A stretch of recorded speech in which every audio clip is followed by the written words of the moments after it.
Welcome to WP-Tonic, episode 137. Today, we're featuring our own WP fangirl, Sallie Goetsch. Sallie, introduce the people if this is their first episode and they don't know who you are. Who are you? All right. So my name is Sallie Goetsch. My business is called WP Fangirl because when I discovered WordPress in 2005, I became an instant fan.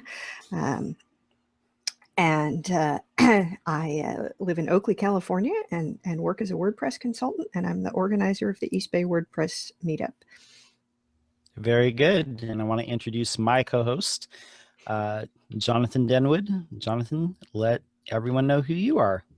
Oh, hi there, folks. I'm the founder of WP-Tonic and the co-host with John.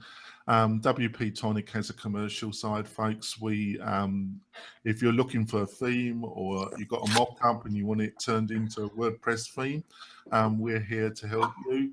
If you're looking for external resources for any kind of WordPress work, custom coding, bug fixes, continuous support for clients, we're here to support you. Very good. And I am John Locke. My business is Lockdown Design, and I specialize in building custom WordPress themes, local SEO, and WooCommerce integrations. So let's start the spotlight interview where all things start at the beginning. Sallie, how did you first get into web development? All right. So back in 1993, I founded an online journal about Greek and Roman drama in modern performance. And we were publishing that sucker by FTP and Gopher. So it was all text. And then one day somebody showed me the web. And I thought, oh my God, I have to have that because, of course, theater is an extremely visual kind of a medium. So I taught myself very basic HTML. I mean, back in those days, HTML was pretty basic. And we started publishing on the web. And that publication still exists today. It's still all in HTML, although it would be an awesome thing to have in WordPress. But, you know, I passed on being the editor of that some years back. So I come from the, you know, uphill both ways, barefoot in the snow. Your only tool is a text editor, days of creating websites. And I got out of it a little bit. So I managed to miss the Flash days pretty much entirely. And I came back, I retired from academia. I was sort of looking around at what to do to make a living. And, you know, one of the things I had some skills in was the web, and I started building some more websites. And then I heard it was a teleseminar about blogging back in early 2005. And I looked into that, and what my hosting company was providing at that time was B2, the sort of precursor to WordPress. And that was a little too complicated for me. So my first blog was on Blogger, but then I started listening to podcasts, and all the podcasters were using WordPress because there was a plugin called PowerPress that would help you create your podcast feed and handle your enclosures and stuff. And then when iTunes started supporting podcasts, you know, it started to work with that. So I looked into WordPress, and it started to eat my life from that point on. No, excellent. About how long ago was this? This has got to be like early. Well, that was about 2005 that I started working with it, you know, sometimes. And then as WordPress evolved, you know, I came to realize I can build entire websites in this. And it does things like when I add a new page, it puts it on the menu automatically without my having to go through and edit every single page to show the new menu item.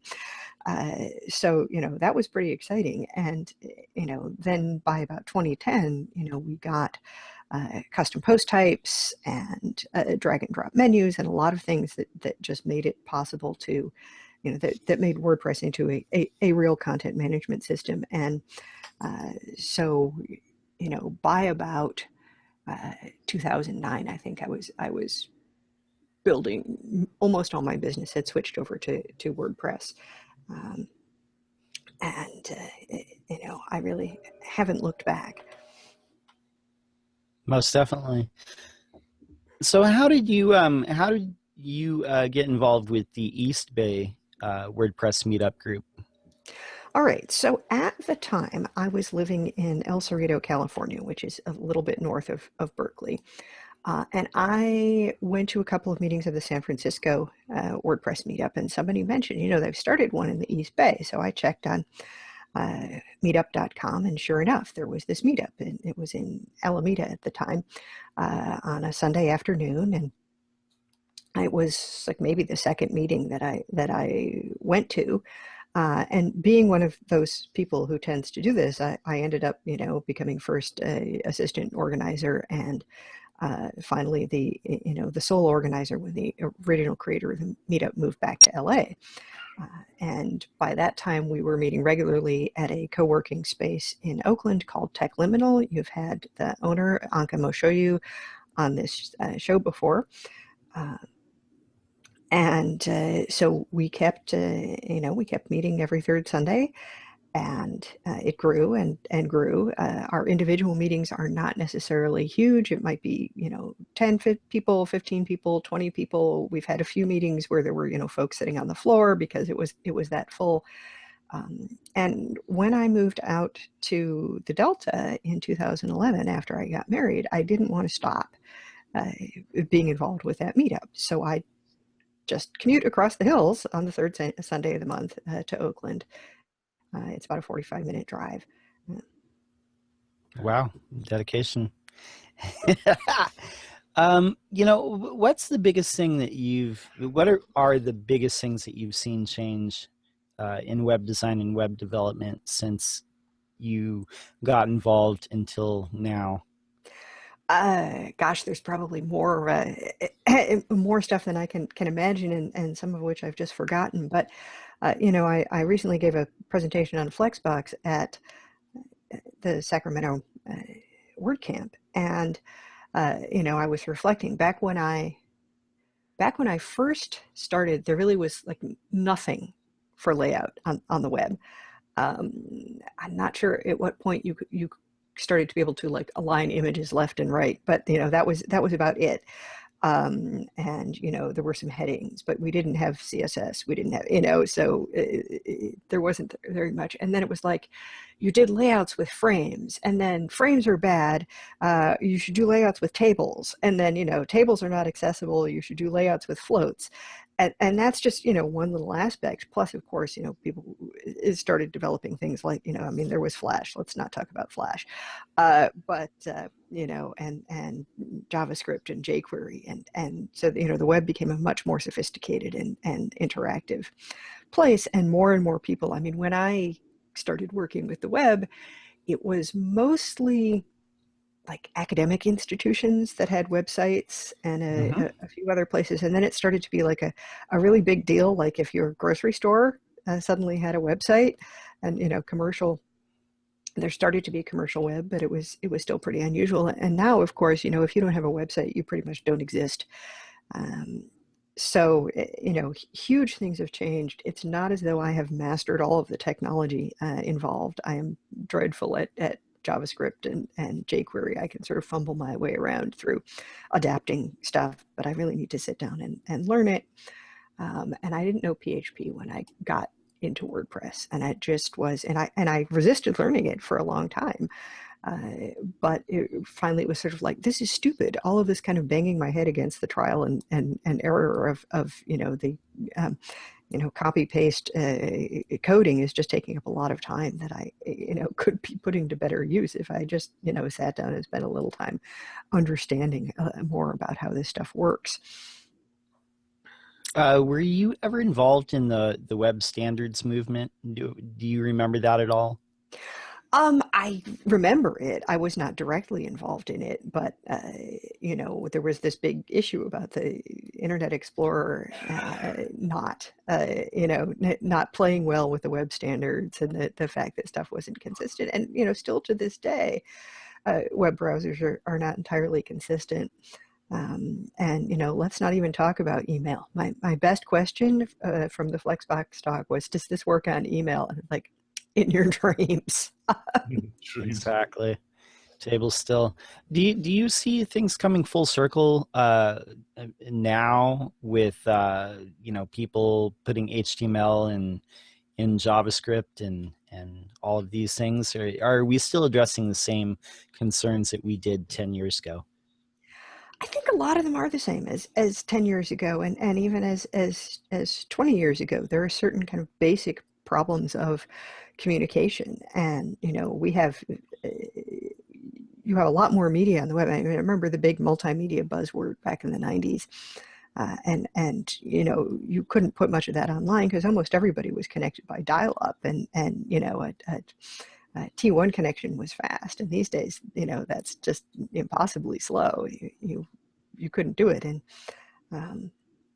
when I first got online in the mid 1980s, it was all dumb terminals and the mainframe. And in certain ways, we've kind of gone back to that with so much stuff in the cloud. But your smartphone doubtless has more power than that mainframe that I used as an undergraduate. No doubt. How do you see accessibility in the web right now? Is that the next thing that we're trying to knock down, like internally, and get everybody on board with? It's certainly, I'm pleased that it's becoming more prominent. I wouldn't consider myself an expert at it, but I do my best to at least make everything I build, accessible in a basic way. And I was just beating on some of my clients because we needed to straighten out the way that the headings looked within the posts. And because that hadn't been done, the people writing the posts were just using bold paragraphs instead of headings. And I'm like, no, you have to go back. All right, I've fixed the display. You have to go back and fix that. It's because of accessibility, because of SEO. And I think one reason it's getting easier to sell people on accessibility is that building an accessible website is also building a search engine friendly website. And people care a lot more. It's not necessarily a good testament to human nature, but people care more about being found in search engines than they do about having their websites accessible to everyone, unless they are a government institution or somebody kind of mandated by law to have a website be accessible. Definitely. Let's shift more to talking about making it in web development today. If you were just getting into web development, what advice would you give to a person entering this field? Wow. I would say, get a more thorough background than I do. I mean, I studied lots of languages. They were all human languages. I could read Greek and Latin and French and German and Italian, but I had not studied programming in any way. I was expecting to spend my life as a classics professor. And so definitely, learning the basics is a good thing to do. But, in terms of getting into a business, I've been doing this for quite a while now, and I've really kind of just gotten to the point where the work comes and finds me. And you have to expect, if you're going to freelance, that you need to spend an enormous amount of your time on stuff that is not billable. On marketing, on networking, on, going out there. The meetup has been a really good thing in terms of meeting people and people meeting me. I've done a lot of other networking. I was a board member of the Bay Area Consultants Network. Go out and get to know people, because one of the things that makes the biggest difference, you will always find hundreds of people out there whose skills are equal to or better than yours. But an awful lot of why people hire you is about a personal connection. Either you were recommended by someone they know and trust, or they've met you, they like you, you have a good personality fit with them, and so you have to put a lot of time into getting to know people and into establishing some level of credibility. So speaking and presenting is a good thing. I've posted a number of tutorials on my blog. I only wish I blogged more regularly, but it's one of those things that tends to fall through the cracks because the clients come first. But some of my tutorials on the events calendar, got posted on the Modern Tribe forums, and so lots of people come find me there, and that kind of thing. So it takes time. You can't expect that you're going to get a flood of business overnight. But I would also say, don't waste your time on any of those job sites that basically are a rush to the bottom in terms of pricing, where people are going to hire you based on the lowest bid. That is just a recipe for poverty. Don't do it. Go and go out and meet people and find them. I remember when I first moved to Oakley, I joined the Chamber of Commerce because I didn't know anybody out here. And we just based on my introduction, when we were saying what we did, somebody stopped me on my way out of my meeting and said, "We have to talk." This person, she and her husband owned a local business for RV storage, and parts and so on. And their website was, mind you, this was 2012 or 2013. Their website was still in front page, and they had inventory. And every time they needed to update their site, they had to have some guy come over with, front page on his CD and make the changes for them. And it was miserable. And we built them a fairly simple WordPress site that allowed them to update their own inventory. And they were totally thrilled. And so, you just never know where you're going to get clients. But the more people you know, the more avenues you have to business. So, understand that you are going to have a lot of overhead in terms of the time you need to spend marketing, in terms of investment you may need to make into, training, into equipment, into things like, developer licenses for plugins, into just the fact that, you're paying your own insurance and you've got self-employment taxes and all of these kinds of things. So, charge high starting at the beginning, because you're not going to have the number of billable hours that you have when you're an employee and somebody else is doing all that stuff, and all you have to do is the work. No, I can agree more with that. The majority of people, they end up having to leave freelancing because they haven't been charging enough. I can't remember where I saw this, but I saw somebody say, "Work for free as long as you can to establish your name." And I was just like, no. I want to ask you this too, is, we're all three of us in the WordPress space. Is there anything inherently different about WordPress as compared to other web communities, or is there something, differentiating about it? When I got started in the web, I don't know if there were web communities. So I don't have a lot of experience. I did go to a Joomla conference once. I had one of those WordPress temporary tattoos on my wrist. The people were very nice, but I got the impression that, one of the problems that Joomla had was that the community had split when Joomla was forked from Mambo, and there just weren't as many people. I mean, there were a couple of hundred people at this conference, and it was possibly the biggest Joomla event anywhere. And, I, living in the Bay Area, I'd been to WordCamp SF when it was the event. It was kind of like, where is everybody? So, the people seemed nice enough, and they were actually quite nice to me in spite of my being an outsider.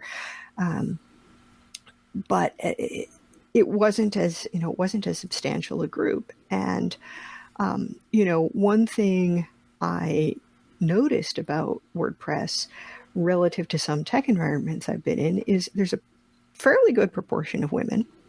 And most of the people who come to my meetup are, middle-aged.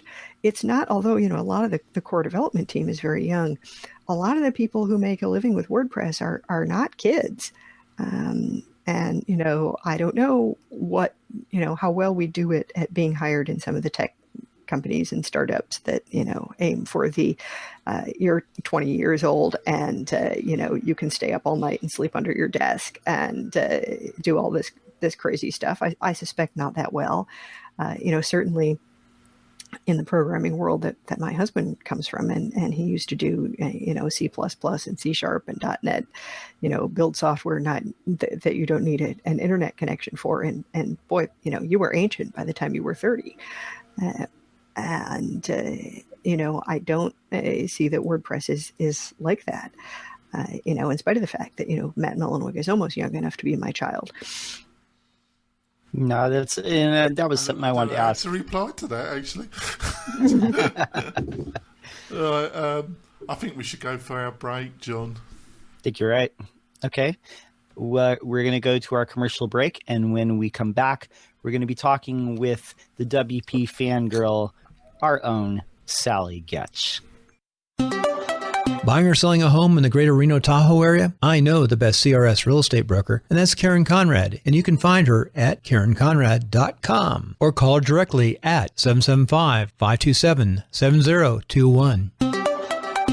We're back from our break, and we're talking with our own beloved WP Fangirl, Sallie Goetsch, who is also a regular member on our Saturday Roundtable panel. One thing we were discussing before the break is, WordPress seems to be more welcoming of, people who are of a more advanced age, or people who, happen to be women instead of men. Does the web, the overall web community, do you think that there are problems with things like,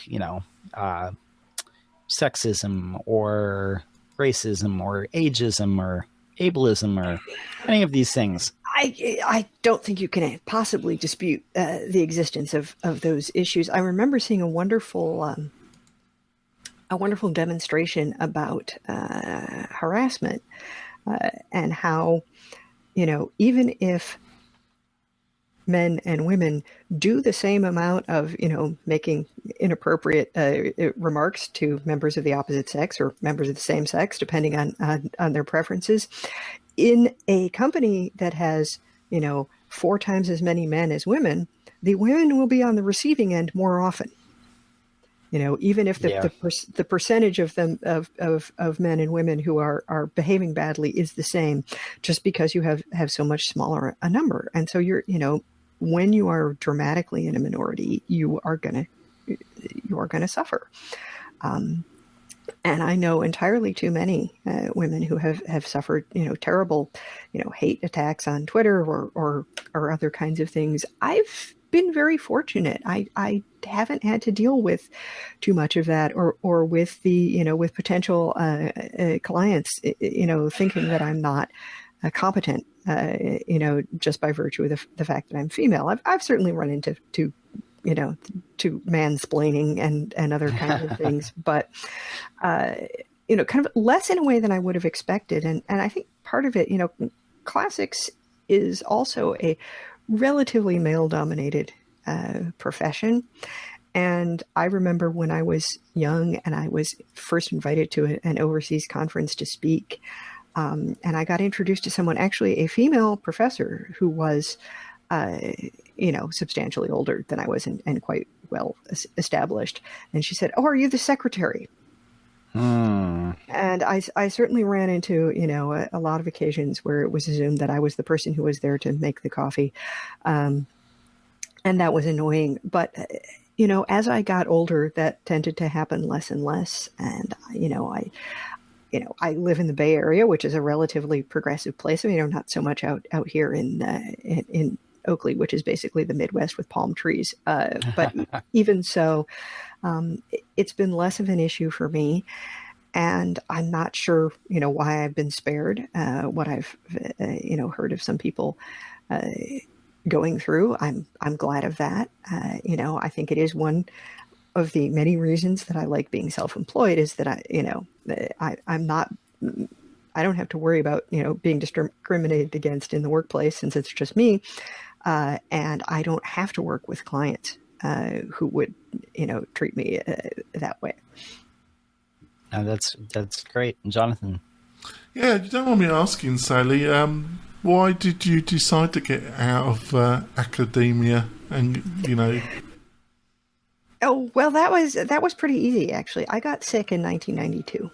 when I was still in graduate school, and I have a condition called myalgic encephalomyelitis, and it's very debilitating. And it just got to the point where I could not work anymore. And I thought for a while I was never going to work again. And I am now taking medication that manages the symptoms fairly well most of the time. But there's no way I could have a 9-to-5 job where I had to show up, every single day. And there's certainly no way I could work the kind of 16 hours a day that you have to do in academia. So it was not willingly that I left. At this point, I don't miss it. I've become, completely involved in my new life. And I've adapted, various things about my environment. You might notice there's a, sofa behind me. I work in a chaise lounge and not at a desk because it's just hard for me to sit up for long periods of time. It's been long enough now that I don't really notice it most of the time, but I will still have spans of 4 weeks or 6 weeks where I can't work at all. All right. So, Sallie, you lived in the UK for 4 years, didn't you? I did. I lived in Leamington Spa from 1994 to 1998. Now, you can see the poster behind me. I can, Sallie. Just go off a tangent, my audience, but I just thought I'd take this opportunity to. You lived in the UK for 4 years. On reflecting back as a foreigner to the UK, it's like watching a family, isn't it? What's obvious is somebody observing outside a family or a kind of foreign culture. Thinking back, what are your observations of the English and their peculiarities compared to America? There were a lot of things, and of course, I have no idea to what degree, Britain now is the way it was in the 90s when I was there. A lot of the things I noticed were positive. I mean, I went there and I was sick. I had a serious chronic health condition, and the national health was, completely. I mean, I was so astonished when I went, because I was teaching part-time at the University of Warwick, and I went into their student healthcare place because I assumed that, as somebody at the university, that would be, and they explained that I had to get a doctor who was close enough to me to make house calls. And I kind of looked at them like, what? Your doctors here do what? And I couldn't imagine such a thing. That was a really handy thing. It cost me less than £100 a year for all my prescriptions. I bought a prepay card. It was, so that was really a relief. The medical technology seems to be behind, and technology in general was behind. I mean, at the University of Michigan, where I was in graduate school, all of my undergraduate students knew more about computers than I did. At the University of Warwick, none of my undergraduate students knew anything about computers at all, and I found myself teaching introductory computer classes as well as my regular classes, and teaching my colleagues also. There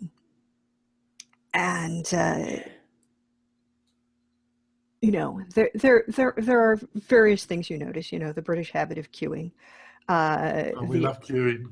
Yes, I had a housemate who said we were waiting to get out of the parking lot at Sainsbury's, and he was driving. He said, "I queued for Britain in the Olympics," and I've used that line occasionally. It's sort of like, yeah, I've learned how to queue, but also the things that. I weigh and measure all of my food, and sometimes this can be a little bit of a production in restaurants and stuff. And I'd been invited up to speak in Manchester, and, we went out to dinner afterwards, and it turned out to be, I had to use a lot of the food I had with. So I'm like opening this can and going, and nobody says a word, nothing. I mean, it was really more uncomfortable than the kinds of intrusive questions that I would have gotten from Americans, because it's sort of like, I realize I'm doing something that's unusual here. It would be normal to expect people to ask questions, and nobody said a word.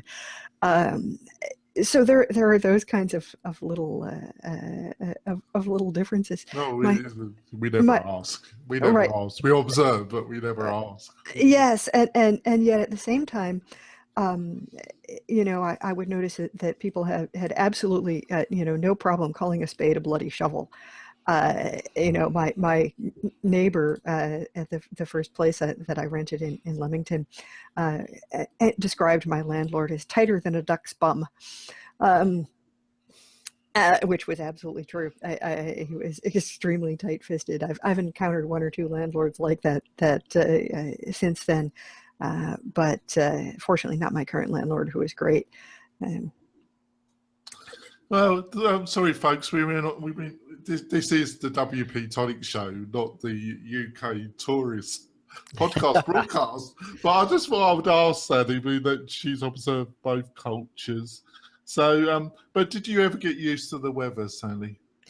Oh, well, I went to England from Michigan. All right. In Michigan, the 4 seasons are winter, June, July, and August. The English didn't believe me when I told them I moved there for the weather. But it's true. You could get primroses blooming outside in January in England. And, if they had 2 inches of snow, they thought it was a blizzard. Yeah, I do see the point. But yeah, I'll get it, Sally. So, what's been, I think, get back to WordPress, folks. I think one of the things, have you got better at identifying clients that could afford to hire you, that have can actually value the kind of services that you have to offer? Because I find with a lot of people when they initially start and it can continue, they are talking to a lot of people that on reflection probably would never hire them and wouldn't value their services anyway. I've gotten much better at identifying people. I mean, you do have to talk to them, so I may have an initial conversation, but I will tend to, even, when somebody emails me the first time, I will be upfront about the fact that, if I'm doing a job where I charge you hourly, I'm going to charge you $125 an hour, and some of them scream and run away at that point, and that, for a pretty basic website, it's going to probably be, $2,500 to get it done properly. And if once you start adding things like, you want events management, or you want learning management, or you want e-commerce, or you want podcasting, or you want custom design, the price starts to go up very, very quickly. And, I understand that some people can't afford to pay that. And I, by now, have places that I can send them if they want something very simple. I mean, first of all, the people who really just want like a 5-page brochure site probably shouldn't have WordPress anyway, because they're taking out a burden of maintenance that they don't need. And it's like, I have people who do Wix and who do Squarespace and who do, I can send them there if WordPress is really not a good fit for them. And there are some places that you can send people if they really just kind of want somebody to make their theme look like the demo, and they're willing to bash their head against the rest of it. So, I try to move, disqualifying clients is as important as qualifying them. And that's true no matter what business you're in. So, I try to move people away. I have stuff on my website that basically says, if you are looking for the Walmart of WordPress development, this is not the place to find it. And I'm tending to, as I start to get a better quality of client, I tend to get a better quality of referrals from them, because they send me people who are in a similar position of actually having a budget. And, that's who I want to talk to at this point. I've done enough things. I will, maybe once or twice a year do a pro bono project for somebody who is a personal friend or a family member, when it's interesting enough to me. And, somebody, I forget who wrote this article, but it was something I really took to heart, basically said, if you do anything pro bono, you need to say, I have complete control. Basically, you are not going to accept the kind of changes in this and that and the other thing. It's sort of like, no, I'll give you something to look at initially in terms of an idea, and then I have complete creative control over this. I am not going to do all those, can you change this? Can you change that? Can you because it's the pro bono clients who expect the most. Because they're not paying for it, they don't know how to value it. Do you actually think the physicality of where you live? Obviously, it's a World Wide Web, and people say you can do things from anywhere. I have very mixed feelings about that. I think it's much more dependent on what you're doing, what your skill sets. But in general, do you think physicality still has effect on your ability to do business? Well, you know, the fact that there is a huge WordPress community in the Bay Area certainly helps, because, you know, through the meetup, I got to get connected to a lot of people who do a lot of things. I'm in a position where if I hear an inquiry about something that's not suited to me, I can pass it on to all those people. Recruiters really like me because of that. So, you know, there are a lot of advantages to being in this general area, and especially I think when you're starting out and you need to meet people, it really helps. But, you know, doesn't Pippin Williamson live someplace like Kansas? You know, there are people who have built very successful WordPress businesses not in the middle of big communities. I think in that situation, you know, you're going to have the advantage of your cost of housing is lower. You know, your cost of utilities is lower. You don't want to see my PG&E bill for the air conditioning, and Californians on average pay at least 30% more for the same electricity as other people. So, you know, there are some advantages, but you're going to have to work harder, I think, at the online networking, and you're probably going to have to spend more time and money traveling to events that are not near you in order to make up for the fact that you're not there. You know, most of my clients are not, you know, from the town that I live in, and you know, they're not necessarily even from the broader Bay Area, though quite a few of them are. But you know, I have clients from all over California and elsewhere around the country, and occasionally, not too often, but occasionally overseas.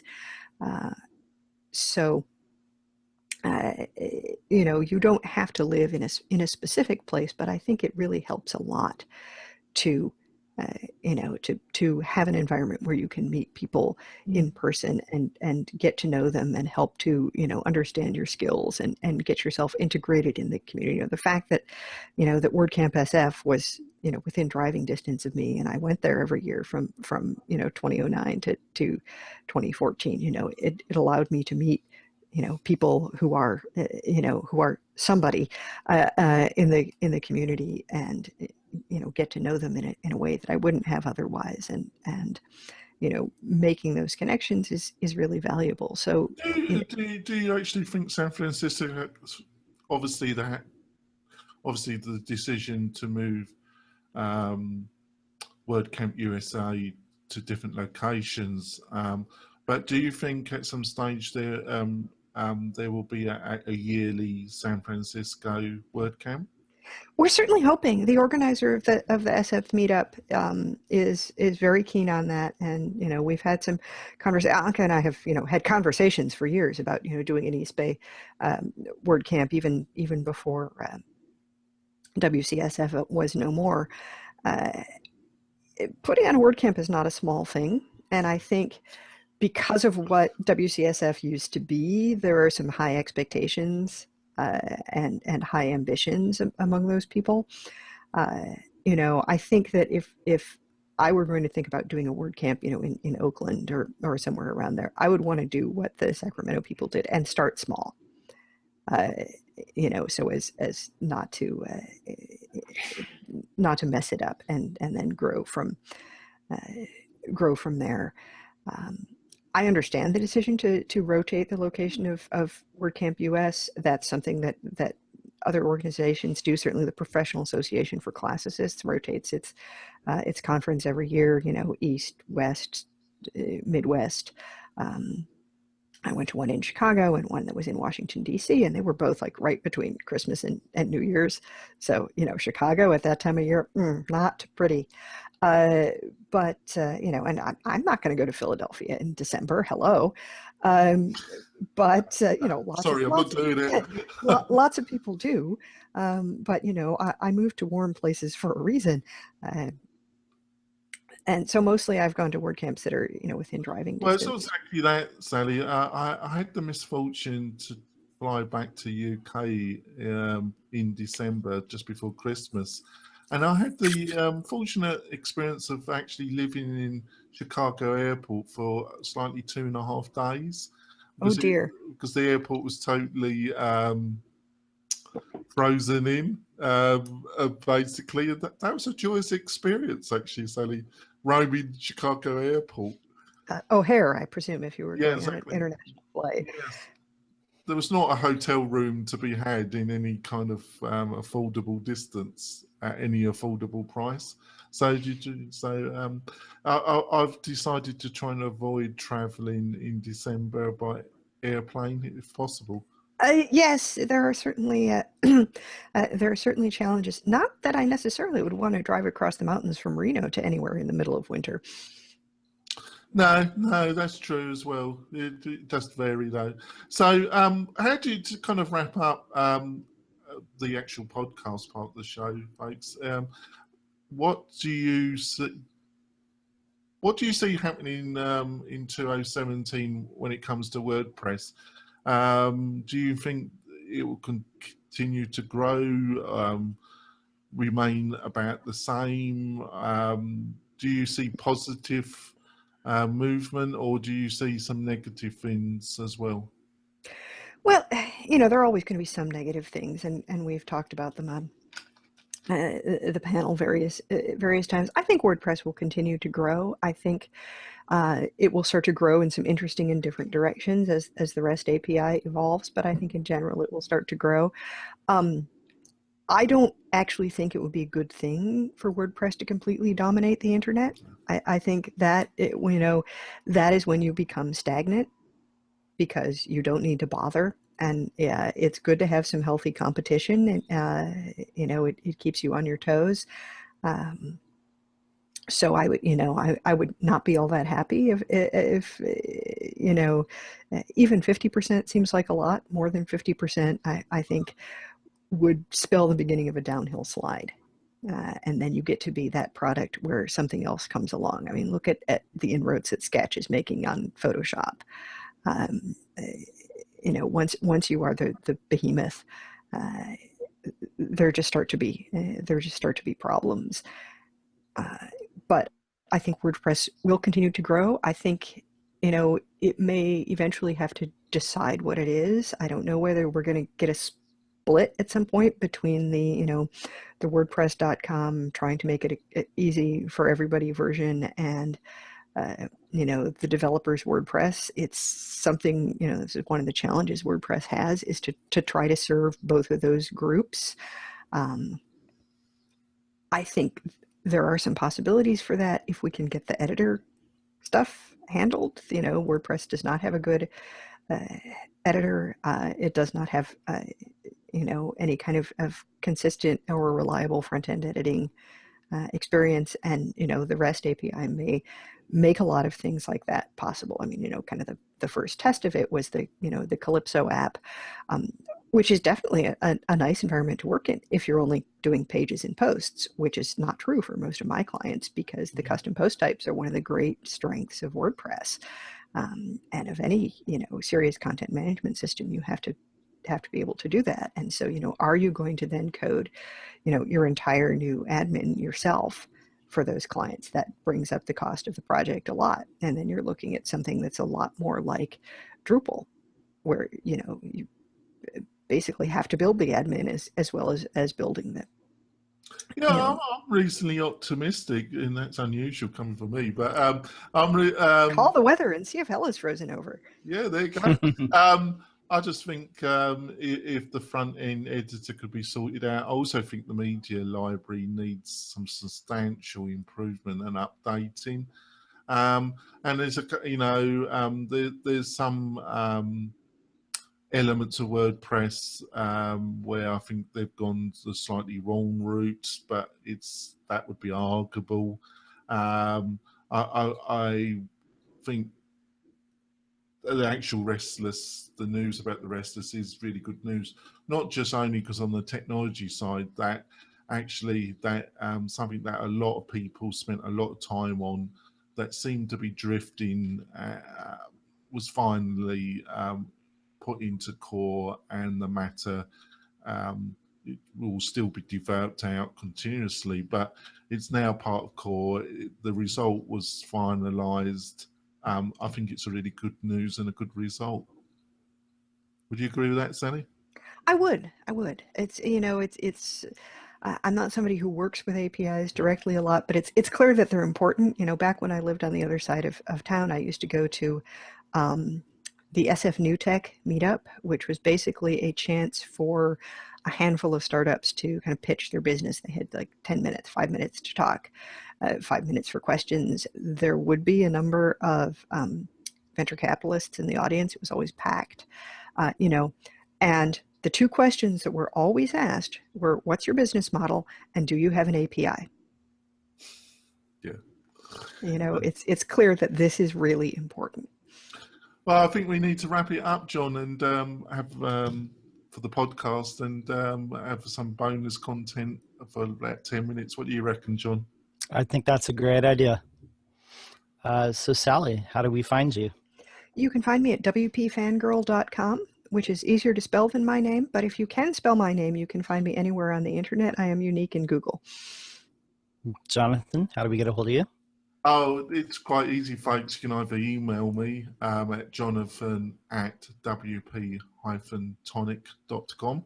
And I do check my email about a couple of times a day, so you will get a reply. Or Twitter at Jonathan Denwood, or go to the WP-Tonic Twitter as well. Both me and John are active on that. They're the main ways to get hold of me, John. Very good. And you can find me at my website, which is lockdowndesign.com, or you can find me on Twitter, lockdown_. For WP-Tonic, this is Jonathan, and Sallie signing off. Be sure to catch our next episode where we're going to talk all about CSS. That's great. See you later, folks. Bye. Bye. Right. Bonus content. So what's up for the bonus today? Can you speak some Greek? And will andremoriente pemusa paluto panos malapalla plank thepe troie siran taliathron pese pallon danthroponideas de kaino anegno. Those are the first few lines of Homer's Odyssey. Oh, very good. It's actually classical Greek enormously different to modern Greek, actually. Yes, it is. I did study modern Greek because I like Greece a lot, and the language has changed dramatically. There are certain things that are the same. The pronunciation has changed a lot. The language started actually even in about the 2nd century AD, going through a process called eoticization, where all the vowels are pronounced E. So the things that used to be oi or a are now pronounced E, and that makes it a lot less phonetic for spelling. So would you say that your observation of the classics, that the fundamental questions of the human condition, expressed in Homer, and, the conflict between Athena and Spartacus, the fundamental politically and socially the same questions and problems were almost exactly the same that we're facing now? Plus ça change, plus c'est la même chose. Yes. This was one of the things I liked about classics and the history, the literature, the philosophy. Human beings have not changed noticeably, and there are a lot of I did mostly productions of Greek tragedy, and there were always current political issues that you could relate to pretty much any ancient Greek play. I was producing Aeschylus's Eumenides, which is about, among other things, a murder trial and sexism.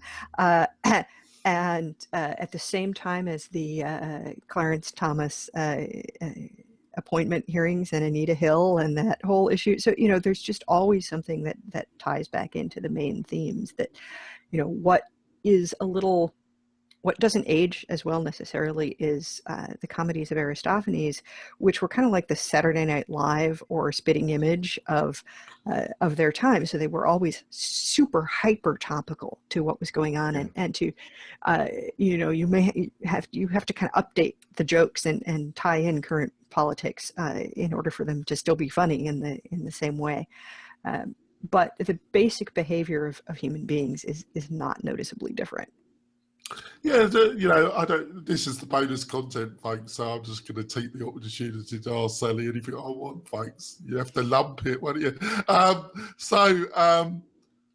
The other thing that always, and I don't know if it kind of surprises you, is about Sparta. Because of the 300 and the books and novels, but I don't think people are really aware that Sparta was really fundamentally, and I don't know if you would agree with this, a really truly horrible fascist state to its core. Athens wasn't that wonderful either, in a lot of ways. I mean, the famous Athenian democracy, which applied if you were a male citizen. Yeah. Not if you were female, not if you were a resident alien, and God knows, not if you lived in one of their colonies. They really were oppressive to their various colonies. It sounds like American, Sallie. It does. It does. It sounds a lot like America, in fact. Yes, the parallels are quite striking, and. But not as bad as Sparta, though. Well, Sparta had a very interesting kind of social and political construction. That's one way of putting it, isn't it? It's one way of putting it. And it was, you had a lot of disenfranchised people, the helots, who were basically serfs who worked on the land, and a few people who were actually Spartans, and wasn't it a Spartan male? Wasn't it true that all Spartan male had to go through a military process? Oh, it was a military-dominated state. All the men, and to a degree, in fact, all the women. Yeah, and you kind of qualified by going out and killing one of these. I forgot what the name of them are. One of these serfs. Lots. Yes, I don't know if you always had to, but they did send you out to sort of like forage and live by hunting and killing and thieving as part of your military training. Special services. Yeah. That's it's as I said, the more things change, the more they stay the same,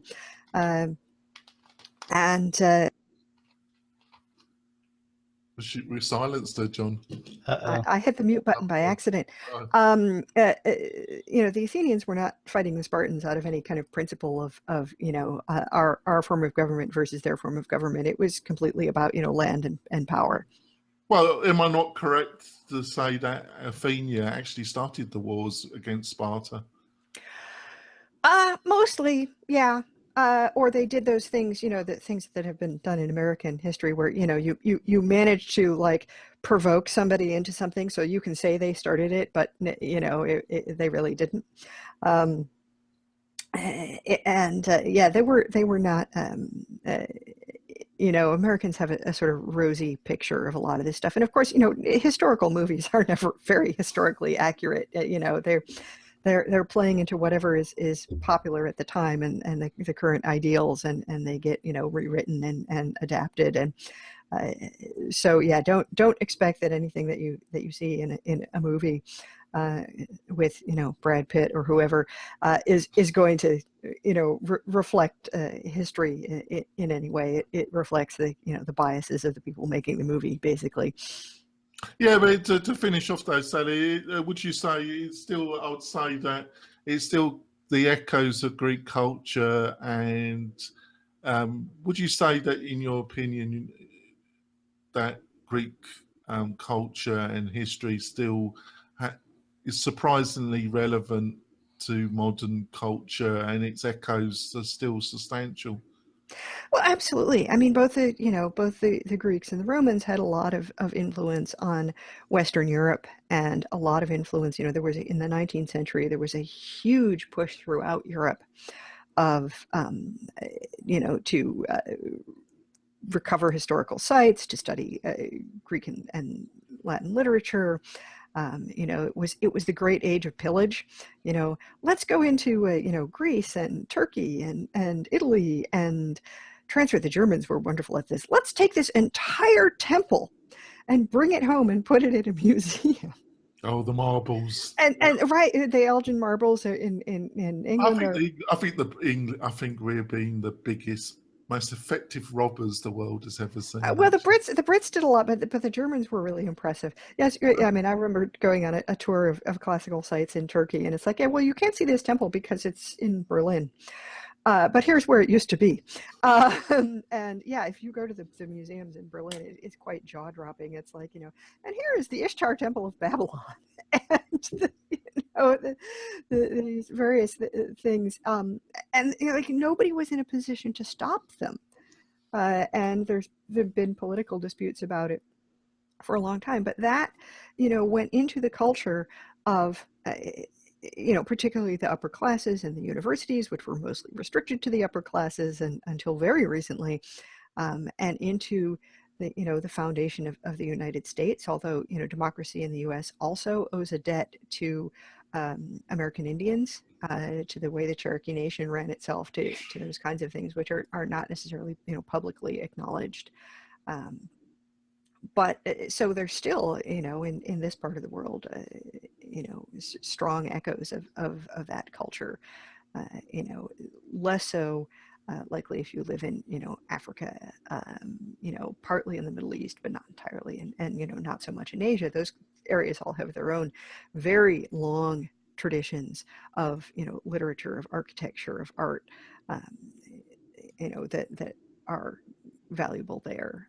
But if you grow up in the US, in the UK, in much of Western Europe, you will have been influenced by Greek and Roman culture.